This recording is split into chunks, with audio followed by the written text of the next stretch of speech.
Terminou a estreia do Vasco na temporada de 2026. O Vasco derrota o Maricá por 4-2 dentro de São Januário. Um jogo que eu me arrisco até a dizer que poderia ter sido um placar bem mais largo do que 4-2.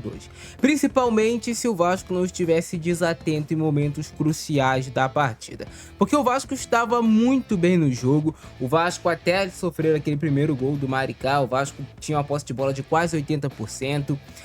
O Vasco trocava passes com muita facilidade, chegava e criava oportunidades de gol com muita facilidade. O Vasco vinha jogando bem, né? E o Vasco naquele mesmo modelo que terminou a temporada passada, que eu cansei de explicar aqui pra vocês como joga esse Vasco do técnico Fernando Diniz, as movimentações dos jogadores dentro de campo. O Vasco da mesma maneira, quando jogando pela direita, caindo pra dentro, entregando o corredor pro Paulo Henrique. O Vasco do outro lado com essa triangulação, com o Felipe Coutinho, aparecia também o Andrés Gomes, com o do Lucas Piton, Coutinho com muita movimentação, buscando a bola no pé dos zagueiros, o Barros entrando ali no meio do Cuesta, no meio do Robert Renan, assim, os dois zagueiros do Vasco abrindo e liberando os dois laterais ao mesmo tempo. O Ryan com essa movimentação que é um falso centroavante, que ele cai bastante pelo lado direito para fugir dessa referência do zagueiro e conseguir receber essa bola de frente. Então o Vasco fazia um jogo como fez na temporada passada em vários momentos, e pela fragilidade técnica também do time do Maricá, o Vasco se sobressaía e caminhava para uma goleada bem larga. O Vasco abre o placar com a jogada que é muito marcante do Vasco, o time marcando alto, pressionando, forçando o erro do adversário. O goleiro se assusta com o Felipe Coutinho, acaba rifando essa bola para frente de qualquer maneira. O Andrés Gomes recupera essa bola, consegue cortar o marcador e finaliza mesmo com essa perna não dominante, com a perna esquerda, que é uma característica do Andrés Gomes, conseguir finalizar com ambas as pernas e passar bem com ambas as pernas também. Essa bola é defendida pelo goleiro e sobra no pé do Ryan, e aí o cara é extremamente iluminado, né? Dentro da área, o Ryan, a bola procura ele e ele consegue marcar o gol. O primeiro gol do Vasco na temporada de 2026. E é por isso que eu falo que o Ryan vale tanto, cara. O Ryan, todos os jogos praticamente que o Vasco tem, ele marca gol. Ele participa do jogo ativamente. Ele é um atacante que ele consegue preencher bem a área, tá presente ali, mas ele também é aquele atacante que consegue romper o time do adversário, consegue se movimentar, consegue fazer uma parede, consegue fazer um pivô. Então ele é um cara, realmente um atacante muito completo já para a idade dele, com 19 anos de idade. E o Vasco faz o segundo gol com a jogadinha ali trabalhada, uma tabela do Andrés Gomes com o Felipe Coutinho. O Felipe Coutinho engana por duas vezes o marcador, consegue trazer para a perna boa, abre ângulo e coloca essa bola no ângulo. Mas aí o Vasco, jogo controlado, desatenção bate, o Vasco leva um gol bobo de jogada de bola parada, que os dois gols que o Vasco levou foram de bola parada. E depois o Lucas Piton faz uma bobagem absurda, né? Aquilo ali é inaceitável que o Piton fez. Primeiro jogo contra o Maricá, mas tem que ser cobrado, tem que saber que não pode repetir aquilo. Ele carrega a bola para dentro do campo, trazendo para a região completamente perigosa, quando ele já poderia ter feito o passe antes no Robert Renan. Se não me engano, era o Barros que estava por dentro.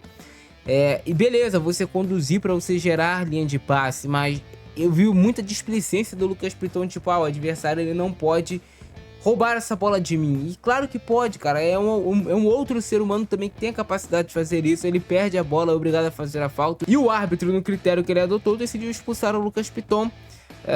O jogo vai pro intervalo, o Diniz faz a substituição, no qual ele tira o Nuno Moreira e coloca o Puma Rodrigues para recompor a linha de 4 atrás. Ele faz uma linha de 3 no meio de campo com o Andrés Gomes pela esquerda, o Thiago Mendes centralizado e o Barros lá pela direita. Então ele joga sem pontas e deixa centralizado o Ryan e o Felipe Coutinho. Então ele fez um 4-3-2, o técnico Fernando Diniz, e funcionou, porque o Vasco fez 2 gols logo de cara.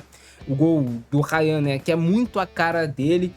Vem esse passe para o Felipe Coutinho, ele sustenta, temporiza, espera o momento correto para fazer o passe, faz a enfiada de bola, e o Ryan, com toda a qualidade que ele tem, consegue arrastar, carrega, ainda dá uma quebradinha de pescoço para ver se estava impedido ou não para concluir em gol. Viu que não estava impedido, que o bandeira não tinha levantado, né? E o Ryan conseguiu driblar o goleiro com muita calma, muita tranquilidade, faz esse gol pro Vasco.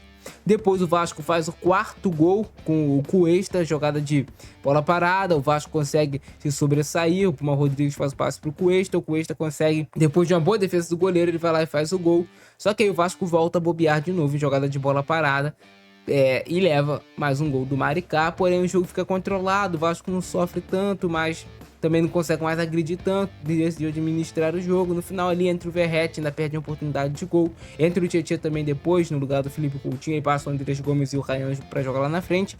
Mas pra estreia, o time ainda sem ritmo ideal de jogo, ok. Mas tem alguns pontos muito cruciais que o Vasco precisa consertar para realmente ser competitivo na temporada de 2026. Faltam alguns setores para o Vasco reforçar e um deles é a lateral esquerda. Ainda mais com a saída do Leandrinho, o Vasco precisa contratar um lateral esquerdo para brigar por posição de titular ali com o Lucas Piton, ou se vai vender o Lucas Piton, contratar um cara certeiro para ser o titular da lateral esquerda. De preferência, eu falo aqui para vocês, um lateral que tenha força e velocidade também, que é algo que o Piton falta às vezes assim para ele. E foi assim a vitória do Vasco em cima do Maricá. Vasco 4-2, o Vasco já poderia ter aberto o placar nesse lance aqui que o Cuesta dá de coxa, né, na bola, mas acaba indo em cima do goleiro do Maricá. Na sequência saiu o gol do Vasco, o Arranha preenche muito bem a área, é impressionante como ele sempre está bem colocado para aproveitar as oportunidades que aparecem depois dessa boa jogada do Andrés Gomes, que chuta com a perna esquerda. O Andrés Gomes é um jogador que estou depositando bastante expectativa nele nessa temporada. Eu creio que vai ser um jogador extremamente importante para o Vasco. Também é importante que esse cara fique, o Ryan, ainda mais podendo chegar o Brenner, podendo não, né? Já chegou o Brenner. E o Vasco com a sua linha sempre muito alta, dá liberdade para os zagueiros construir, leva esse gol, mas estava impedido esse gol do Maricá, no mínimo ali detalhe, né? Tava um pouco à frente o centroavante do Maricá. Mas é sempre algo que o Vasco corre esse risco. O Vasco é um time que ele joga no risco. Olha onde é que tá a linha do Vasco. O Piton perde esse gol, mas ele foi atrapalhado, né, pelo adversário, que dá um empurrãozinho ali nele. Mas, tipo assim, não foi pênalti, mas também faz ele não ter a plena convicção da finalização de cabeça. Não conseguiu ajeitar o corpo para finalizar o Piton. Tem esse bate e rebate dentro da área, bola que vem pra lá, vem pra cá, o Barros pede pênalti, o juiz não dá nada. Isso aqui seria um golaço do Thiago Mendes, né? Seria, porra, golaço de bicicleta que ia ser, mas goleiro defesaço. Essa aqui o Thiago Mendes tirou da cartola, né? Uma finalização completamente no improviso. Por muito pouco não faz esse golaço, e depois sai esse belo gol do Felipe Coutinho, que essa chapada tradicional dele no ângulo. Ele arruma um espacinho para finalizar, corta, engana, e aí depois que tem um espaço, esquece, né? O Felipe Coutinho vai castigar, irmão. E ele castiga, olha aí.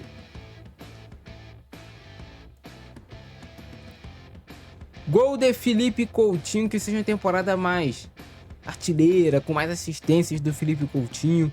É um jogador que tem qualidade, mas às vezes o Coutinho erra coisas básicas em campo. E mais uma vez, ó, olha a liberdade que os laterais do Vasco têm, né? O Piton aparecendo dentro da área como centroavante. O time do Vasco é um time muito móvel, que o Diniz dá essa liberdade para os jogadores se movimentarem.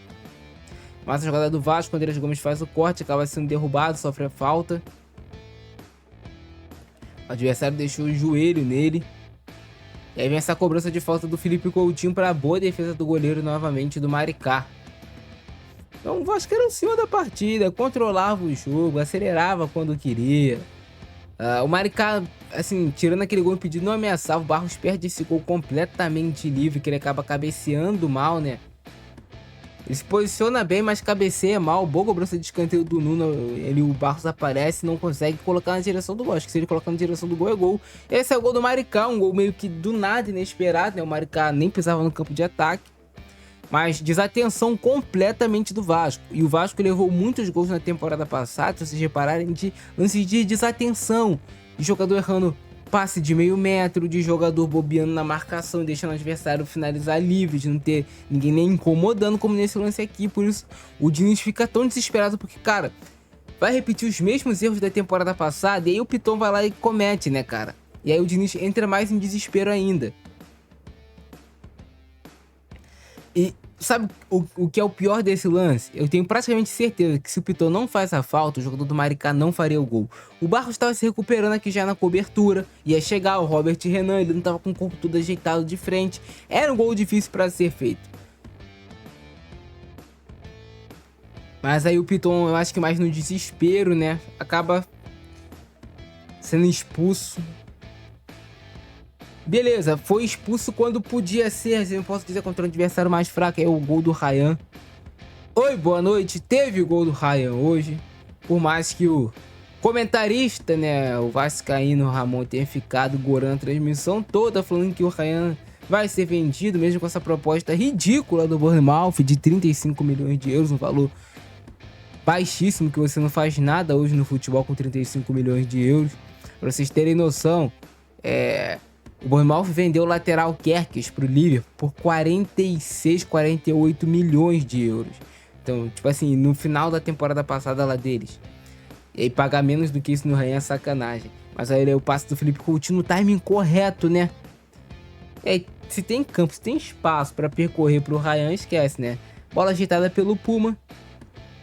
E o gol do Cuesta, o Vasco muito rápido no segundo tempo resolve o jogo, faz 4-2, mesmo com um jogador a menos. Mas aí o Vasco teima em ceder oportunidade para o adversário, né? Assim, é um vício do Vasco, cara. Falhar em jogada de bola parada, principalmente aqui, ó. Se liga. E é algo que me preocupa. Eu acho que o Vasco precisa contratar um treinador específico para bolas paradas. Eu acho que o futebol se modernizou nesse nível, porque todos os times na Europa têm um treinador de bolas paradas. E aí, ofensiva, defensivas. Porque, ó, olha a moleza do Vasco na hora de marcar. O Cuesta tá marcando ninguém, ele perde a referência do Marcelo, não acompanha. O Vasco faz uma marcação mista dentro da área, que não é contundente em vários momentos. Olha aí, o gol do Maricá.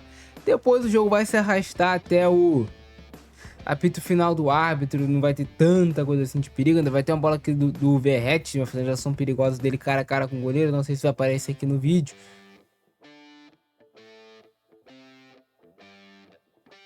Mas ainda vai ter esse lance ainda do Verratti.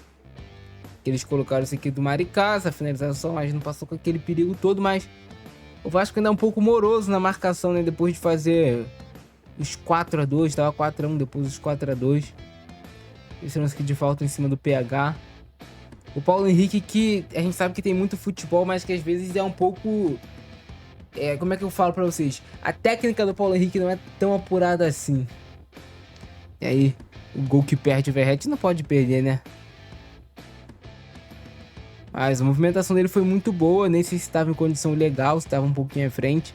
Mas ele mata bem, domina bem a bola, né? Depois a finalização não sai tão boa, mas é isso. Vitória Vascão. Tamo junto, rapaziada. Deixa o like, se inscreve no canal, ativa o sininho. Eu fui nessa. Abração do Francesco, é nóis. Fui.